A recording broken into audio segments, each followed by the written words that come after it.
Our squad leader was the one who took the RPG, basically, square in the chest. My friends were like just walking past me, dazed. And when we did the head count, we realized that we were missing one person. And it was really,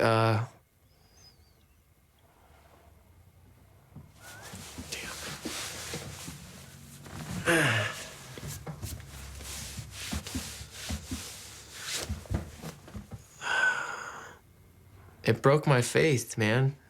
It broke my faith in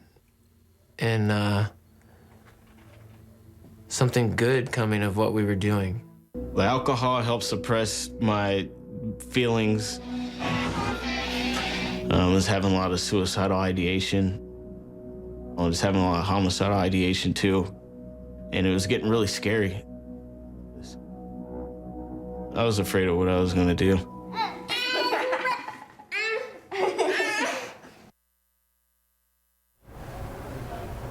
And let me bring her in back at CNN, Soledad O'Brien. It's so nice to see you. Great to be here. Nice host to see of the you. documentary. It's called The War Comes Home. And so, where do we begin? I mean, you met these with people. the numbers are staggering. You know, when 22 you a look day. at 22 a day, and that really doesn't give you an actual look at the real numbers, right? Because that doesn't calculate how many people have death by cop.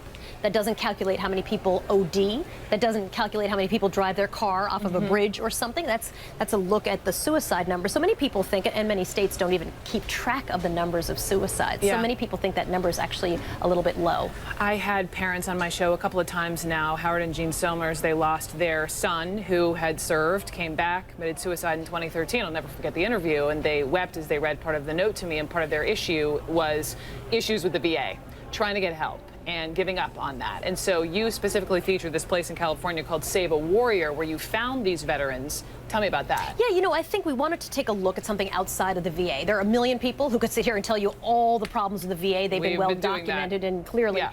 So what seems to be working? We found this program called Save a Warrior, which takes about 10 to 12 veterans, roughly once a month, and brings them in. And for 5.5 days, they go through equine therapy, they teach them transcendental meditation, they do a ropes course, they do lots of sort of therapy around their issues. They make them realize that for many who had issues before they went off to war, that some cases they're a little more susceptible to post-traumatic stress. And so we follow these two guys who you saw there in the piece before they go and then through their 5.5 days, which seems so incredibly short, right? And the incredible transformation that happens on the other end. I asked Jake Clark, who started the program, how is this a cure? 5.5 days, that seems completely insane. He says, listen, it's not a cure.